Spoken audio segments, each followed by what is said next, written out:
안녕하세요, 여러분. 오늘은 북한의 특수부대인 124부대와 관련된 흥미로운 사실 10가지를 깊이 있게 알아보겠습니다. 이 부대는 청와대 습격을 목적으로 난파되었지만 작전이 실패로 끝나며 역사에 커다란 영향을 미쳤습니다. 각 순위별로 상세한 설명을 덧붙였으니 끝까지 시청해주세요. 124부대의 창설 배경. 124부대는 북한 정권의 주요 전략적 목표를 수행하기 위해 창설된 특수부대입니다. 1960년대는 남북 간의 긴장이 극도로 높았던 시기로 특히 1967년 이후 북한은 남한의 주요 요인 암살과 군사적 도발을 통해 체제 우위를 과시하려는 전략을 세웠습니다. 김일성의 직접 명령으로 만들어진 124부대는 이러한 전략의 핵심이었습니다. 이 부대의 주요 임무는 남한 주요 인물의 제거, 시설 파괴, 심리적 공포 조성이었습니다. 북한은 이를 통해 남한 사회를 혼란에 빠뜨리고 자신들의 체제를 더욱 공고히 하고자 했습니다. 철저한 특수훈련. 124부대는 북한에서 가장 혹독한 훈련을 받은 정예 요원들로 구성되었습니다. 부대원들은 해발 1000m 이상의 산악지대에서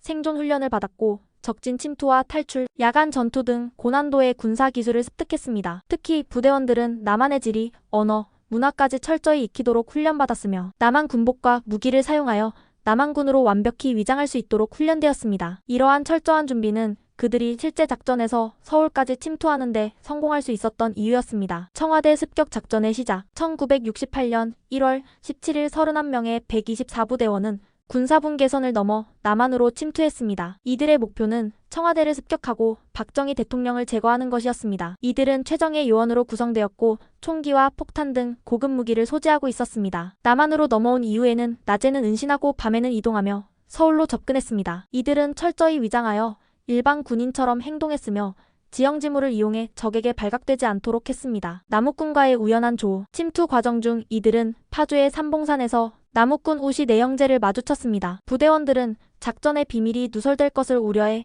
남욱군들을 사살할지 여부를 논의했으나 민간인을 살려주라는 지시에 따라 풀어주었습니다. 하지만 이 남욱군들은 즉시 경찰에 신고했고 이로 인해 남한 군경은 이들의 존재를 인지하게 되었습니다. 이 사건은 이후 작전 실패의 중요한 계기가 되었습니다. 서울 시내로의 침투. 경계가 강화되었음에도 불구하고 124부대는 서울 도심까지 진입하는 데 성공했습니다. 그들은 남한 군복으로 위장하여 서울 시민들 사이에 자연스럽게 섞였고 심지어 경찰의 검문조차 무사히 통과하기도 했습니다. 1월 21일 밤 그들은 청와대에서 불과 500m 떨어진 자암은 고개에 도달했습니다. 이들의 목표는 눈앞에 있었지만 그곳에서 운명의 순간을 맞이하게 됩니다. 자암은에서의 총격전. 자암은 고개에서 부대원들은 경찰의 검문을 받게 되었고 결국 총격전이 벌어졌습니다. 이 과정에서 최규식 종로경찰서장을 포함한 여러 명이 희생되었습니다. 최 서장은 부대원들과의 교전 중 목숨을 잃었으며 이는 남한의 경찰과 군이 비상사태를 선포하게 만드는 계기가 되었습니다. 이 총격전은 124부대의 작전이 본격적으로 실패로 치닫는 중요한 순간이었습니다. 김신조의 생포와 충격적인 발언. 총격전 후 생포된 김신조는 대한민국에 엄청난 충격을 안겼습니다. 생포 후 그는 기자회견에서 박정희 모가지를 따라왔수다